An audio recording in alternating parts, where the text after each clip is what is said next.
გამარჯობა, მე ვარ სესე მესხი. დღეს მე და ჩემი ოჯახი მიხელ მამულაშვილის ბაღში ვიმყოფებოდით. ბაღი მცხეთაში მამულაშვილის 7 ნომერში მდებარეობს. აქ არის მამულაშვილის სახლი, საფლავი და მუზეუმი. მიხელ მამულაშვილი იყო ბაღის დეკორატორი. ხელოვნების დამსახურებული მოღვაწე. მან მთელი თავისი ცხოვრება ატარა მყუდრო ჯადოსნურ ბაღში შრომაში გაატარა. მის ბაღს ყველა ეტანებოდა. მის ბაღში მიჰყავდათ საპატიო სტუმრები. მამულაშვილის თაიგულები ჩდებოდა ყველგან. ჭირსა თუ ხინში. მას ბაძავდნენ.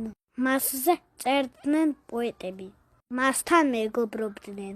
ის ყველას აღაფრთოვანებდა. მის ბაღში ნანახი სურათები არასდროს აიწყდებოდათ. მიხელ მამულაშვილი სწავლობდა პიატიგორსკის პროგიმნაზიაში. შემდეგ სასულიერო სასოფლო სამეურნეო სასწავლებელში. ბოლოს კი თბილისის საბაღო სასწავლებელი დაამთავრა.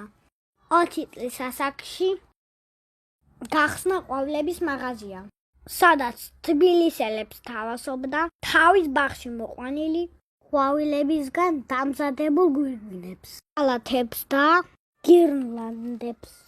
მუშაობდა კავკასიის მეფის ნაცვალის ბაღში. გააშედა და ულიდა ილია ჭავჭავაძის ბაღს. ის იყო საბაღოსნო საქმის ერთ-ერთი პოპულარიზატორი. დიდია მისი ღვაწლი ბევრი ველური ყვავილის დაკულტურებაში. მას სახელი გაუთქვა ორიგინალური სტილის მხატვრულმა კომპოზიციებმა. მონაწილეობდა ყვავილების საკავშირო გამოფენებში. მისი კომპოზიციებით დასურათებული საფოსტო ბარათები გამოდიოდა. გვირგვინს რომ დამიკვეთავენ, მთელი ღამე არ მძინავს. ვაი თუ ვერ გავაკეთო, ვერ შევასრულო რეგიანადა. ადამიანმა თავისი ძალა, განცდა და ძარღვები საქმეს უნდა მოახმაროს. ხოლო თუ მაშინ გამოდის კარგად გაკეთებული საქმე გასახელებს გამოგაჩენს.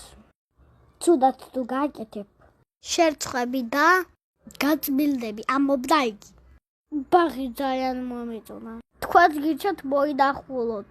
თუ მოგეწონათ ეს ვიდეო, დამიწერეთ ლაიქები და გამოიწერეთ ჩემი გვერდი დუდუს და სესას ფერადი სამყარო. მიყვარხართ!